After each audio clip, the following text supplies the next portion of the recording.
Welcome to Coffee with the County. Today I'm talking with Kathleen Ryan, who is our county auditor. Hello, Kathleen. Hello, Mark. Good morning. Good morning. Thanks for coming in and talking to me today with a little bit of news on the commissioners approving the budget yesterday. If you want to maybe tell us a little bit about that and how did that all go?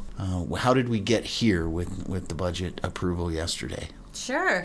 So our budget process usually starts in June, actually looking at what the upcoming year will be, what the past few years have been, and we put together a preliminary budget. We have to have that together, and the commissioners have to pass that preliminary budget by September 30th, which they did. In the preliminary budget, we had a 5.24% increase.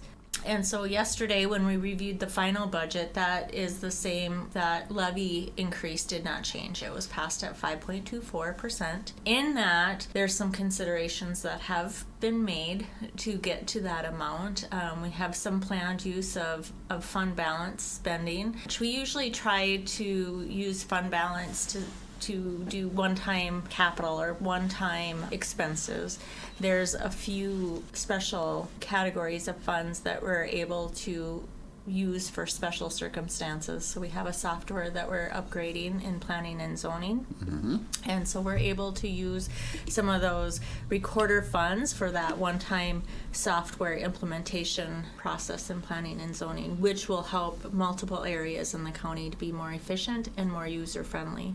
Yeah, so end result better for the residents as we go with that software program too. And I know I see a lot of different departments that are always working as hard as they possibly can to keep the budget down to a minimum.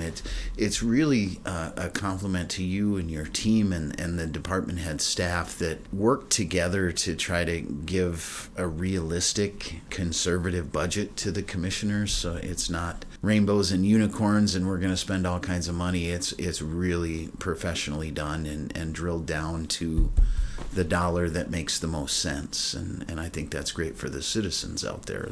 Yes, you don't want to have too high of a levy increase, but you don't want to have too low of a levy increase either. You have to look out to the future, and we do see some concerning things coming. We want to make sure that we maintain the county's budget, so if we have a bump in the road per se, that we have enough funds to cover those surprises that may pop up, but yet operate the county in an efficient manner and cover all of the citizens' needs.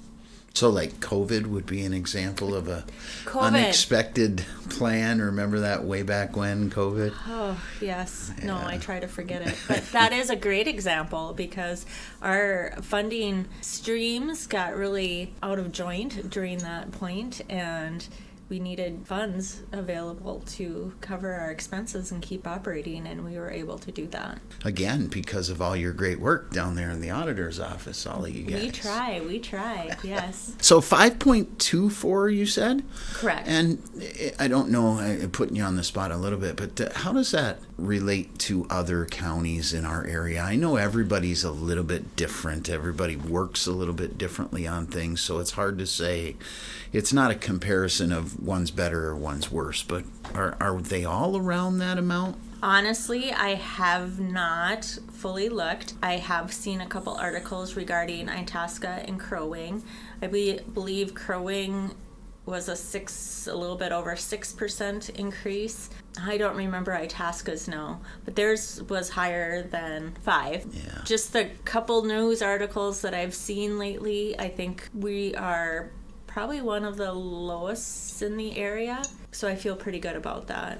There's a lot of challenges coming to us with, coming down from state legislation that they passed last year that the county will have to be aware of, and I think other counties are having that issue also and trying to plan ahead. But it's a constant battle with legislation, different things that might cost money or shift money into county being responsible for paying for it versus state responsible for paying for it, and they're needed services, especially in our health and human services, so it's somebody's going to have to pay for it, either county or state, and once we get all that worked out, then we've got to be able to operate and do the work for the citizens. And again, I didn't want to make it sound like, well, if we're 5'2" and somebody else is 6'4", that we're just better than them. There's all kinds of things that go with factors and such that go into that. Yes, definitely. I think when you see us on the lower side, that tells me people are watching, doing as conservative as we possibly can to make it the best for our residents, but still knowing things are increasing, things are going to cost more, for different programs, for different things like that. So fuel expense is a big one. If you look in the highway department in their budget, fuel expense can be a big driver in that, not only for the vehicles that they drive, but also for construction, plays a role in their construction projects and such too. So as the economy is adjusting, we need to watch that and adjust with it. Yeah. Anything else in there that comes to mind that you want the residents to know about? I can't think of anything. We do have the Health and Human Services project this year. We're remodeling the Health and Human Services building. That is funded by a $2 million bond from the state of Minnesota. We have fund balance put aside to pay for the balance of it. So that remodel, we are not going out for another loan.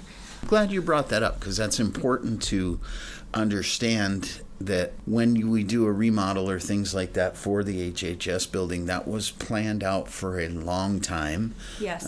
It wasn't just something we decided to spend money on. The money was saved or set aside over a period of time. And then when we're ready, or we're able, then we can make those moves. A lot of times it's not an overnight capital plan, is it? No, definitely not an overnight capital plan. Yeah. Long time planning, and we have some other items that we're looking at for the county as far as capital improvement, but it takes time to put all of that together and make a good plan and bring in the funding, the best way to fund projects like that. Thank you for that.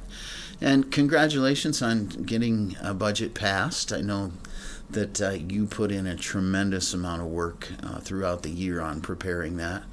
I'd love for you to relax and take your time, but it sounds like June's right around the corner almost to start it over again for 27. But thank you for everything that you've done for it. Well, thank you. Yes. My pleasure. And thanks for coming in, and for all those of you that missed the beginning, go back and hear it. We did pass the budget. County commissioners passed the county budget at a 5.2% increase for 2026. So thanks again, Kathleen, and you're listening to Coffee with the County.